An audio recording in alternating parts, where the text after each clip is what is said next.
Bueno, enfoquemos ahora una pregunta crucial para entender la naturaleza de las ciencias formales. ¿Cómo se justifican los enunciados matemáticos? Al respecto hubo diferentes respuestas a lo largo del desarrollo de la reflexión metacientífica. Una de ellas es esta.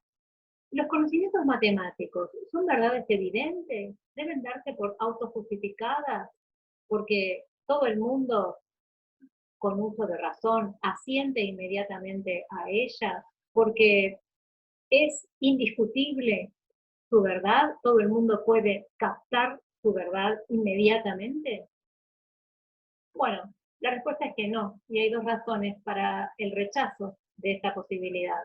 Una de ellas es que el criterio de evidencia se basa en cuestiones subjetivas. Esto significa que lo que para unos es evidente puede no serlo para otros. Y por otra parte, lo que sí es evidente para nosotros es que hay un montón de fórmulas matemáticas que están muy lejos de ser intuitivamente evidentes. Algunas que son muy complejas y que no podemos ver como evidentes y asentir inmediatamente a ellas con el solo uso de la razón. Así que se pensó que tal vez las verdades matemáticas se justificaban por medio de la experiencia, es decir, a partir de la constatación en los hechos eh, de que, bueno, 1 más 1 era igual a 2, ¿no? Estoy contando un objeto, poniéndolo junto con otro, y eh, contándolos nuevamente para constatar que son 2. De ese modo, las verdades matemáticas serían iguales que las verdades empíricas, pero mucho más universales.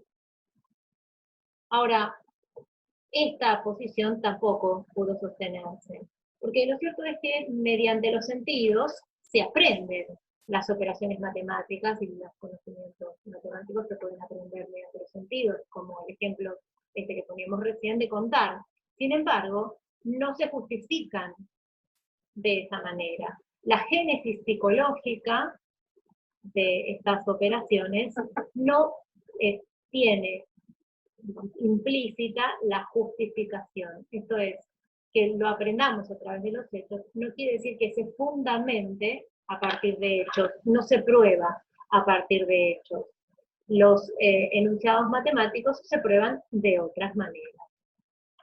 Para entender la naturaleza de los enunciados matemáticos, tenemos que eh, volvernos hacia los tipos de enunciados verdaderos. Porque los enunciados matemáticos son un tipo de enunciados verdaderos. Hay dos tipos de verdades. Las verdades necesarias y las verdades contingentes. Un enunciado que es verdadero de manera necesaria, necesariamente verdadero, es aquel cuya negación es autocontradictoria. ¿Sí? Es decir, que lo contrario es imposible.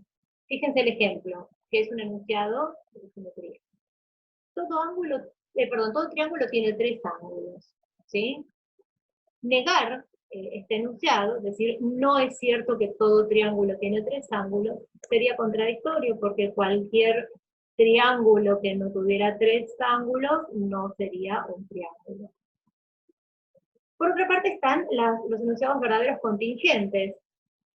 En el caso de las verdades contingentes, su negación sí es lógicamente posible. No es contradictorio pensar su negación. Es decir, que pueden ser falsos. Son verdaderos, pero pueden ser falsos. ¿Sí? Son verdaderos en relación con ciertos hechos. Por ejemplo, algunos vegetales son ricos en beta-caroteno. Bueno, esto podría ser falso y no implica ninguna contradicción. ¿Sí? Es verdadero, pero no de manera necesaria. No es necesariamente verdadero. Vamos a desarrollar un poco más estas características de los enunciados matemáticos. Los enunciados matemáticos son verdades necesarias. ¿Y por qué son verdades necesarias? Bueno, la respuesta es que son enunciados analíticos. ¿Qué quiere decir que son enunciados analíticos? Que en el enunciado, el concepto del predicado está contenido en el sujeto. Es decir, que el enunciado no hace más que desplegar, ¿sí?, en forma de espejo lo que ya está dicho en el sujeto. Por eso al decir un triángulo tiene 3 ángulos, uno puede darse cuenta de que el predicado está contenido en el concepto del sujeto. De ese modo, la verdad de estos enunciados depende de las convenciones que determinan los significados de los términos.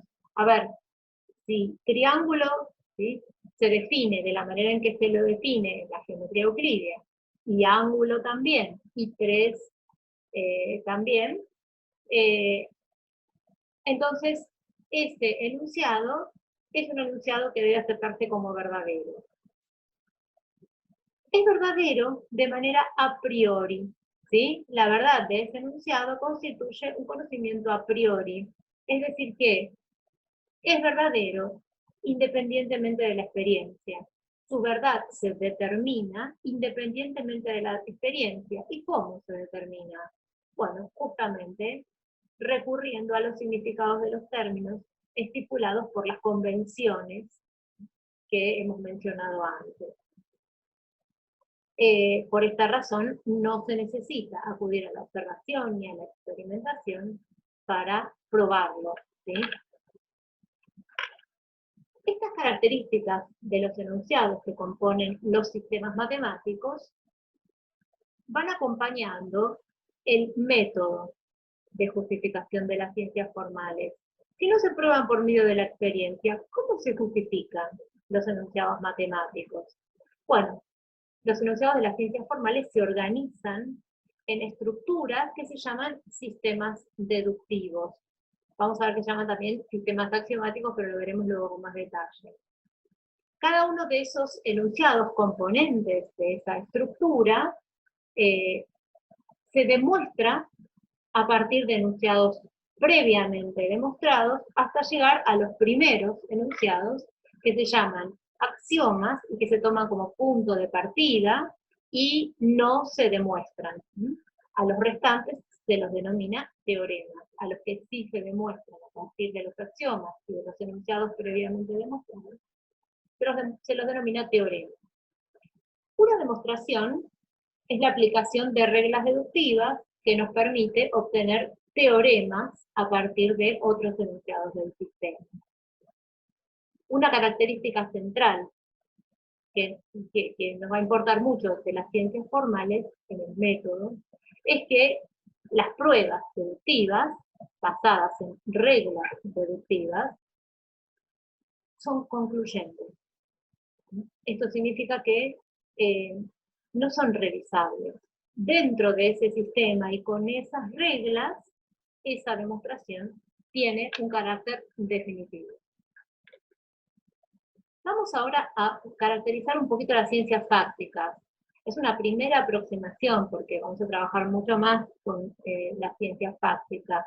Pero, como estábamos hablando de la clasificación, vamos a ver en términos de la clasificación qué características tienen distintivas las ciencias fácticas. Los enunciados, vamos a caracterizar primero y después el resto. Los enunciados de las ciencias fácticas no son analíticos, son enunciados sintéticos. ¿Qué significa que son sintéticos? En ellos, el predicado no está contenido en el sujeto. El predicado agrega información que no está incluida en el sujeto. Cuando decimos algunos vegetales contienen betacarotenos, o son ricos en betacarotenos, ese predicado no está contenido en el sujeto, ¿sí? Estamos agregando una información descriptiva.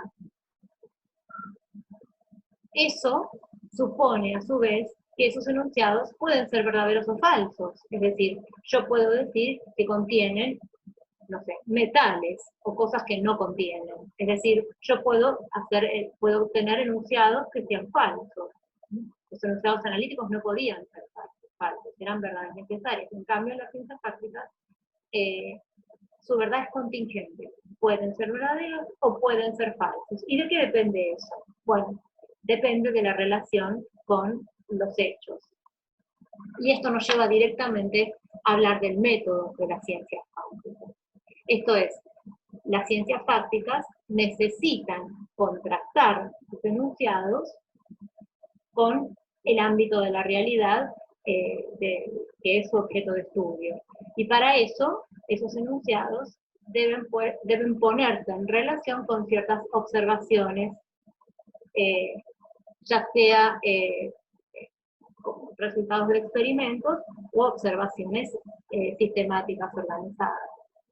En ese sentido, para hacer eso, las ciencias fácticas necesitan partir de interrogantes, formular respuestas tentativas, conjeturas, que vamos a ver que son hipótesis, y luego pasar efectivamente a confrontar esas hipótesis con las experiencias, es decir, con la información que los sentidos nos brindan acerca del ámbito de la realidad que esa disciplina estudia.